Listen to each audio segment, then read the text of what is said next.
تو این پست میخوام بهتون یاد بدم که چطوری با میوه زمین یا همون گیاه آلوورا تو خونه فشیال پوست انجام بدین.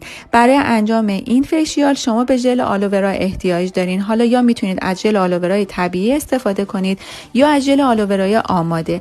اگر قبلا ژل آلوورای طبیعی به پوستتون زدین و حساسیت نداشتین، هیچ مشکلی نداره، میتونید از طبیعیش استفاده کنید.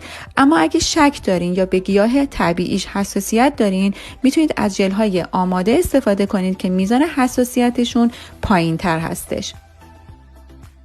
اگر برگ آلوورا دارین باید ژلشو بگیرین. بچه حواستون باشه که وقتی که ژلشو در آوردین باید کاملا تمیز بشورین تا اون ماده زرد رنگ یا مواد مضر و سمی که روی ژل هستش کاملا ازش پاک بشه. چند بار بعد آب کشی کنید. بعد ژلتون رو بریزین تو مخلوط کن تا حالت آبکی پیدا کنه. مراحل فشیال پوست که باید همه رو پشت سر هم دیگه انجام بدین شامل تمیز کردن پوست، لایه برداری پوست، بخور پوست، ماساژ پوست و ماسک پوست هستش. مرحله اول تمیز کردن پوست که شما به یک قاشق غذاخوری ژل آلوورا احتیاج دارین و یک قاشق غذاخوری شیر.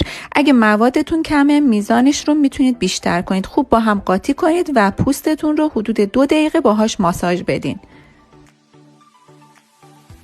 توی این مرحله پوستتون پاک میشه، سلولهای مرده از رو پوستتون جدا میشه، شیر به براق و درخشان شدن پوستتون کمک میکنه. ترکیب اصلی این فیشیال ژل آلوورا هستش که خودش ضد جوش، آنتی باکتریاله، به رفع مشکلات پوستی کمک میکنه، پوست رو آبرسانی میکنه، به رفع آفتاب سوختگی کمک میکنه، پوست رو روشن و درخشان میکنه و میشه گفت که یک ترکیب معجزه آساست.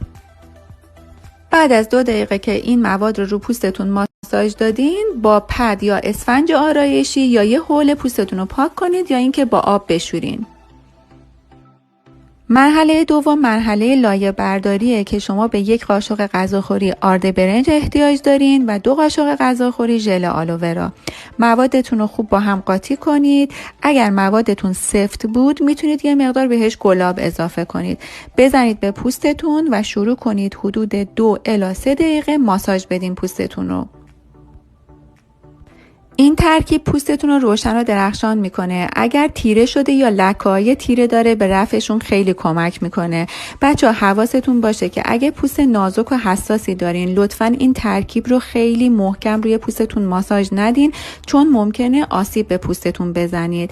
بعد از ماساژ پوستتون رو پاک کنید یا با آب بشورین، خشکش کنید، بریم برای مرحله بعدی. مرحله بعد مرحله بخور صورته که شما یه مقدار آب رو جوش میارین، میریزین داخل یه ظرف و یه حوله بزرگ رو میگیرین روی سرتون. فاصلتون از ظرف بعد حدود 15 سانتی متر باشه که خدایی نکرده پوستتون نسوزه. بخور روزنه‌های پوستتون رو باز میکنه و باعث تمیز شدنشون میشه. سلولهای مرده رو از رو پوستتون جدا میکنه. اگه جوش سرسیاه یا جوش سرسفید دارین به نرم شدنشون خیلی کمک میکنه و راحت میتونید تخلیهشون کنید. اگه خط و خطوط یا چروک روی صورتتون دارین به باز شدنشون کمک میکنه. خلاصه که جریان خون رو افزایش میده، در نتیجه پوستتون رو درخشان و سالم میکنه. بعدش پوستتون رو به آرامی به حالت گذاشتن و برداشتن پاک کنید. مرحله بعد مرحله ماساژ صورته. به این روش که میگم انجام بدین. پوست های خشک 1 قاشق ژل آلوورا رو با 1 قاشق عسل یا 1 قاشق از این روغن هایی که میگم، بادام شیرین، هسته انگور یا آرگان، یعنی یا عسل یا روغن، هر دو با هم دیگه نه، با هم خوب قاطی کنید و پوستتون رو باهاش ماساژ بدین. پوست های چرب 1 قاشق ژل آلوورا رو با 1 قاشق روغن درخت چای. اگر روغن درخت چای ندارین ژل آلوورا کافیه. حدود 4 الی 5 دقیقه پوستتون رو ماساژ بدین و حرکات هم رو به بالا باشه. من عکس حرکات رو تو اسلاید آخر و توی استوری میذارم، میتونید نگاه کنید. بچه‌ها اگر از ژل آلوورای آماده استفاده میکنید و ژلتون باعث سوزش چشمتون میشه، لطفاً اطراف چشم نزنید و با فاصله باشه. خب پوستتون رو پاک کنید، بریم برای مرحله آخر که مرحله ماسک صورته. شما به 1 قاشق چایخوری زردچوبه احتیاج دارین و 2 قاشق ژل آلوورا. موادتون رو خوب با هم قاطی کنید و بزنید به پوستتون.